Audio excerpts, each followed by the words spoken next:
चाहिँ अहिले elephant breeding सेन्टरमा अहिले चाहिँ ठ्याक्कै 10:30 भयो। हात्तीलाई चाहिँ घाँस खुवाउनको लागि, पानी खुवाउनको लागि, दिनभरि जङ्गलमा इन्जोय गराउनको लागि हाम्रो दाइहरूले लिएर जाँदै हुनुहुन्छ।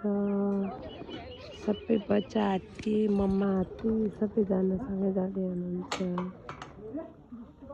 अनि 4 बजेतिर आउनुहुन्छ फेरि एक ठाउँमा।